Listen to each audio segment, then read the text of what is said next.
மூசா அலைஹிஸ்ஸலாம் அவங்க தௌராத் வேதத்தை பெற்றுக்கொள்றதுக்காக வேண்டி ஜினாய் மலைக்கு சென்ற டைம்ல தனது சகோதரனான ஹாரூன் அலைஹிஸ்ஸலாம் அவங்கள பார்க்க சொல்லிட்டு போறாங்க. இந்த சந்தர்ப்பத்துல அந்த சமூகத்துக்கிட்ட ஒரு நபர் வராரு. அந்த நபர் யாருன்னு சொன்னா சாமிரி அப்படிங்கிற ஒரு மனிதர். இந்த மனிதர் என்ன பண்றாங்க அப்படின்னு சொன்னா தங்கத்தாலான ஒரு கன்றை அந்த மக்களை வணங்கணும் அப்படின்றதுக்காக வேண்டி பிரச்சாரம் பண்றாரு. அதிகளவான மக்கள் அந்த தங்கத்தாலான பசுவை வணங்குறாங்க.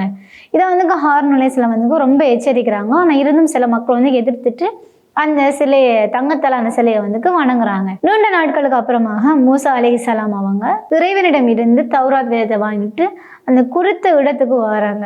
வந்த மக்கள் தங்கத்தாலான சிலையை வணங்கிட்டு இருக்கிறாங்க. கோபம் அடைந்த மூசா அலைஹிஸ்ஸலாம் அவங்க அந்த மக்கள் ரொம்ப எச்சரித்து கண்டித்துக்கிறாங்க. இது அல் குர்ஆன்ல சூரா தாஹா அல் அஃபாஃப்ல குறிப்பிடப்பட்டிருக்குது. இங்க நான் அவங்கள்ட்ட ஒரு 3 கேள்வி கேட்கிறேன். மக்கள் ஒருத்தவங்களை நம்பணும் அப்படின்னு சொன்னா சாதாரணமா நம்ப மாட்டாங்க. ஏதாவது ஒரு காரணம் வேணும். ஏன் மக்கள் சாமிரியை நம்பினாங்க? மக்களை நம்ப வைப்பதற்காக சாமிரி அப்படி என்ன செஞ்சான்? இறுதியில சாமிரிக்கு என்ன தண்டனை வழங்கப்பட்டிருக்கும்? உங்களுக்கு தெரிஞ்ச கமெண்ட் பண்ணுங்க. நெக்ஸ்ட் வீடியோல இதுக்கான விடையை நான் அப்லோட் பண்றேன். இதே போல பல விடயங்களை தெரிஞ்சுக்கொள்ளணும் அப்படின்னு சொன்னா சேனலை ஃபாலோ பண்ணிக்கொள்ளுங்க.